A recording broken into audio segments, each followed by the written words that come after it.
Pasen, adelante, no sean tímidos. Fantasmas, entidades o personas, todos son bienvenidos, especialmente los que están vivos. Es grato sentir ese calor humano de nuevo. Tan solo deben seguir la luz. Como ya se nos está haciendo costumbre, los saludo desde aquí, desde el oscuro, tenebroso y macabro limbo. Este lugar entre la vida que ustedes dan por sentada y la muerte que le encanta llegar de sorpresa. La brecha entre estos dos mundos se abre nuevamente para que yo pueda comunicar todo lo que acá escucho. No lo olviden. Yo solo soy un emisario de las voces frías que suplican ser escuchadas, y ustedes, quienes deciden si creer o no.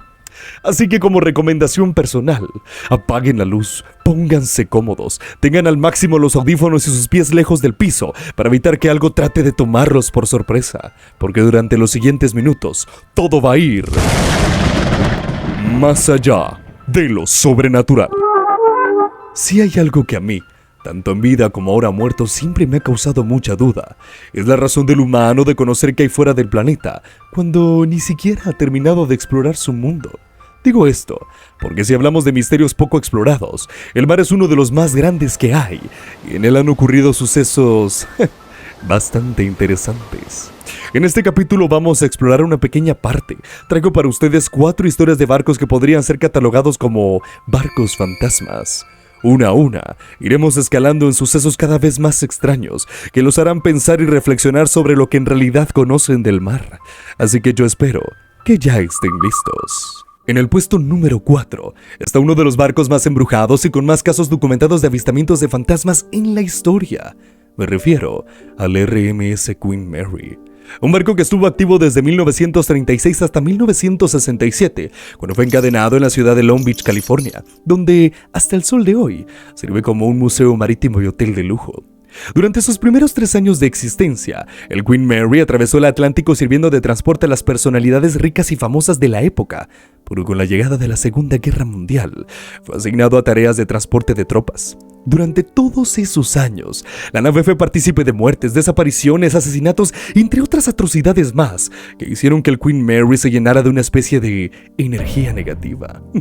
Hay muchos casos que los huéspedes o aquellos que visitan el museo reportan continuamente, pero si hablamos de los más populares, tendría que mencionar los sucesos ocurridos en la piscina de primera clase, donde muchos pasajeros aseguran que sombras aparecen y desaparecen sin razón alguna. A veces se escucha el sonido del chapotear del agua, o se han visto estelas avanzar como las que se producen al nadar, pero nadie estaba dentro de la piscina. Fueron tantas las historias que se escuchaban que decidieron poner una cámara de seguridad. ¿Ves esta imagen? Dime si ves algo raro. ¿No? Bueno, ves al hombre en las escaleras. Pues nadie en realidad tendría que haber estado allí.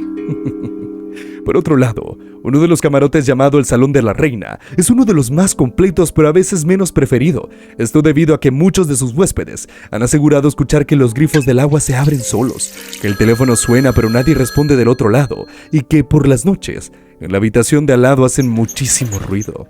Y ya se ha comprobado en varias ocasiones que dicha habitación siempre está vacía. Así como estos, hay muchos otros relatos impresionantes, como la mujer que toca las puertas de los camarotes o el hombre que falleció en 1966, que de vez en cuando aparece en el mismo lugar donde murió. Sin duda, un barco tan interesante como misterioso, y yo les pregunto algo, ¿se atreverían a hospedarse en él? Los leo en los comentarios. El puesto número 3 solo queda una de las historias más extrañas que he escuchado acá en el limbo. Estoy hablando del carguero Sam Ratulangi. Inició sus labores en el año 2001 y tras 8 exitosos años de servicio en las distintas costas de Asia, en el año 2009 desapareció sin dejar rastro. A pesar de la búsqueda por radio para localizar el lugar donde se encontraban, nadie en el barco contestó, así como nadie nunca mandó ninguna señal de auxilio. Muy pocos medios de comunicación cubrieron la nota en el momento y aquel accidente marítimo fue olvidado con rapidez. Nada extraño, ¿cierto? Alguno de ustedes dirá que ni siquiera debería estar en este listado. Claro, eso es hasta que te cuento que el barco regresó. Apareció de las tinieblas en las costas de Birmania en Asia. Eso sí, tras 9 años de no saber nada de él, en el año 2018. El barco apareció sin cargamento, sin tripulación, sin daños que pudieran dejar en claro que algo le había sucedido. Bastante más viejo pero entero, navegando totalmente a la deriva. Lo más increíble está en la explicación que se dio. Las autoridades dijeron que el barco había sido abandonado por la tripulación tras desperfectos y que este estaba siendo remolcado para su desmantelación. Pero, ¿y cómo explican los casi 9 años que no se supo nada de él? ¿Fue remolcado todos esos años? La tripulación decidió robarse el barco y estuvo navegando 9 años sin rumbo y sin que nadie los encontrara. ¿Qué pasó con las investigaciones por medio de satélites y de campo que se hicieron en busca del barco? No fueron suficientes, o a lo mejor nunca ocurrieron. ¿Dónde está la tripulación? Estas son dudas sin respuesta hasta el momento. Nadie ha podido decir qué sucedió realmente con el Samratulangi. Simplemente es un misterio. Un dato curioso es que así como cuando desapareció, cuando apareció, los medios de comunicación simplemente no le dieron la atención debida. De hecho, si pueden ir a investigar por su cuenta, se darán cuenta que casi todos los medios de comunicación internacionales en español que hablaron sobre esto dan la impresión que se copiaron la noticia. Sin duda, un misterio de la navegación tan grande como el mismo Samratulangi. El segundo lugar es una de las historias de barcos fantasmas más antiguas del mundo, o por lo menos de las que se tenga un registro. Este puesto se lo queda al barco mercante Mari Celeste. Resulta que este pequeño barco zarpó de Nueva York con destino a Italia en el mes de noviembre de 1872. Llevaba un cargamento de 1,700 barriles de alcohol, 7 tripulantes, el capitán, su esposa y su hija de 2 años. Un par de días después de tocar el mar, el pequeño barco desapareció por completo. Nunca llegó a su destino. Se asumió entonces un fatal accidente del cual por la época no podía ser investigado con mayor profundidad. Sin embargo, la historia da un giro impresionante cuando días más tarde, el 25 de noviembre de ese mismo año, un barco británico encontraría al Mari Celeste navegando a la deriva. Cuando el capitán ordenó revisar el barco, se toparon con que todo estaba en su lugar. La mercancía, las pertenencias de los tripulantes, el barco no estaba dañado ni lastimado, todo se encontraba en perfectas condiciones, pero no había tripulación y tampoco estaba el bote salvavidas. El barco entonces decidió remolcar al Mari Celeste y al llegar a la costa, se enteraron de que aquel era un barco que tenía un destino al que jamás llegó. Esta es una historia que se parece mucho al carguero Samratulangi, ¿no?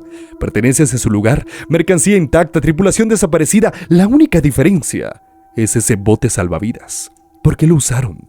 ¿Dónde están? Cierren sus ojos por un segundo e imagínense que están en ese barco. ¿Qué es lo que tendrían que ver o sentir para decidir que su mejor opción es aventurarse en un pequeño bote salvavidas en medio de la nada? ¿Cuál sería su respuesta? Y lo más importante, ¿qué vio la tripulación del Mari Celeste en ese punto muerto del mar? Llegamos al puesto número 1, uno que encierra el misterio más grande relacionado a barcos en la historia. Me complace contarles lo que le sucedió al SS Ouran Medan. Esto ocurrió en julio de 1947. El barco de carga europeo Ouran Medan transportaba una enorme carga proveniente de Indonesia y navegaba entre la frontera marítima de Asia y Oceanía como muchas veces ya lo había hecho. Aquel recorrido estaba en la memoria de todos sus tripulantes y del capitán. Entrada la tarde, un buque estadounidense llamado Silver Star recibió una extraña señal de socorro junto con un mensaje que le heló la sangre a quien lo escuchó. Los oficiales y el capitán están muertos. En el puente posiblemente la tripulación entera esté muerta. Yo también muero. La tripulación del Silver Star envió inmediatamente el mensaje a tierra sobre lo que sucedía, y desde tierra se les avisó que no eran el primer buque que reportaba este extraño mensaje. El capitán del Silver Star decidió entonces dar la vuelta e ir en busca del Ouran Medan, y tras un par de horas lo encontraron navegando en total calma, con todas las luces apagadas y alrededor de niebla. Un poco asustados, la tripulación del Silver Star comenzó a hacer todo el ruido posible para ver si alguien se asomaba a la orilla de aquel gigantesco barco, pero nada de eso pasó. Con ganas de no hacerlo, abordaron el barco y lo que encontraron dentro fue el inicio del misterio. Aquella señal de auxilio era real. Todos los tripulantes estaban muertos, todos boca arriba y además no había uno solo que no hubiera muerto con una expresión de horror en su rostro. Era como si todos hubieran muerto al mismo tiempo. Los oficiales y el capitán decidieron remolcar al Ouran Medan y llevarlo a tierra para que las autoridades se encargaran de la investigación. Pero esto nunca se logró, pues al cabo de un par de minutos de navegar, el Ouran Medan simple y llanamente explotó. Al parecer, una de las salas de máquinas se incendió y eso provocó la explosión que inmediatamente hundió el barco. Hasta el sol de hoy, lo sucedido con el Oura El Medan es un misterio absoluto. Muchas teorías, pero pocas respuestas son lo que rodean a este caso, y parece ser que nunca sabremos qué fue lo que en realidad pasó. Pero no lo vamos a negar. Todo parece ser algo que va más allá de lo sobrenatural. Y así es como llegamos al final de otro capítulo más. Los misterios en el mar tienen muchas más cosas que contarnos, así que consideren esta como una primera parte de muchas que se vienen en camino. Me despido de ustedes desde el limbo. Recuerden suscribirse y seguir las redes sociales de este pequeño rincón. Acá abajo en la descripción dejo los links. La brecha se cierra una vez más, pero no duden en que el próximo sábado se volverá a abrir para conocer qué hay más allá de lo sobrenatural. Hasta la próxima.